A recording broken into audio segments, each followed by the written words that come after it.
Hey, Garen here, and I wanted to give you a real quick overview of these LED night lights in case you are considering something like this for your house, because they work really great for us. So I thought I would show you what you can expect if you want to get some of these for some rooms in your home. First of all, they are very simple, just two prongs on the back, plugs right in, you're good to go.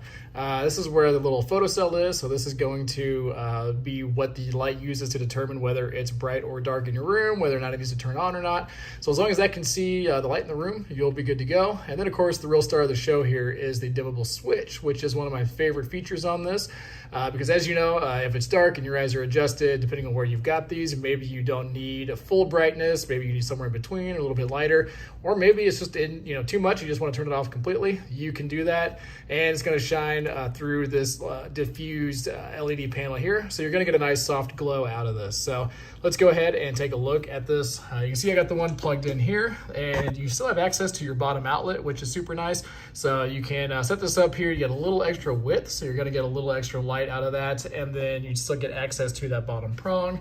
You can see once I cover this up, you get your light turned on, and I'm actually going to go ahead and turn my light here off, so this will just activate. There we go. And now the light is on, so you can see kind of the shape and the quality of the light you're getting out of this. And if I go up here on top and I adjust the brightness, it's gonna be a little hard to tell because my camera is gonna adjust for this, but it's getting a lot dimmer until it just goes out. And then I can turn it back on, and we can go bright, dim, and kind of anywhere in between. So, and then all the way off.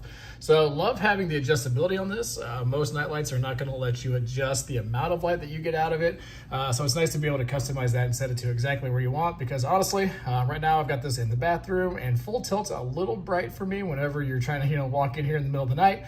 So having it a little bit lower puts off just enough light, and being able to adjust it is awesome. But if I want a little more, done, I've got it. So love the design on this, love the quality of light. These are the warm light ones, so they're kind of a warmer white, and they just put off a nice gentle glow in the middle of the night, while also giving me access to that plug. So again, if you are considering these for your home, I can say that they are a nice, high quality and nicely adjustable nightlight, and something that I can definitely recommend.